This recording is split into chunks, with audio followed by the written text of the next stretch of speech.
د عامه روغتیا وزارت وایي له دې وروسته به هیڅ چاته اجازه ورنه کړي چې غیر معیاري خدمات وړاندې او بې کیفیته درمل وارد کړي. د دوی په خبره د هغه کسانو پر وړاندې به قانوني چلند کیږي چې له قانون څخه سرغړونه کوي. د یاد وزارت مسؤلینو د افغانستان د درملو د ټولنې له غړو سره په یوه غونډه کې دغه راز وویل چې واک ته د اسلامي امارت له رسېدو تر اوسه پورې په لسګونو هغه روغتونونه او درملتونونه تړل شوي چې غیر معیاري خدمات یې وړاندې کول او دغه راز بې کیفیته او له تاریخ څخه تیر درمل یې پلورل. هغه ورونه چې هغوی معیاري خدمات ترسره کوي، هغوی تشویقوو، هغوی تقدیروو او نور هم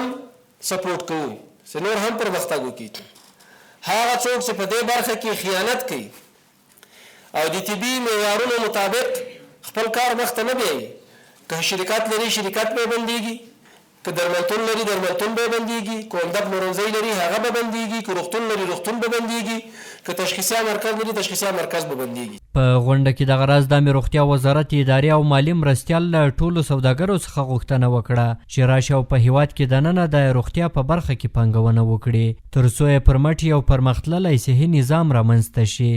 تاسو دلته کارخانې جوړ کړئ، تاسو خپل سرمایه گذاري دلته وکوئ، موږ در سره همکار یو، هر نوع همکاري ته موږ سره تیار یو، خو ستاسو څخه دا یو شی غواړو چې تاسو له خپل کار سره مخلص شئ. د افغانستان د خصوصي سکتور د درملو د ټولنې مرستیال وویل چې دوی هڅه کوي با کیفیته درمل هیواد ته وارد کړي او دغه راز یې له دولت څخه غوښتنه وکړه چې په دې برخه کې د همکارۍ ورسره زیاتې کړي.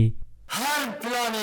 مثبتی که مقام محترم وزارت ساتما ریاست محترم غذا و دوا او را به خاطر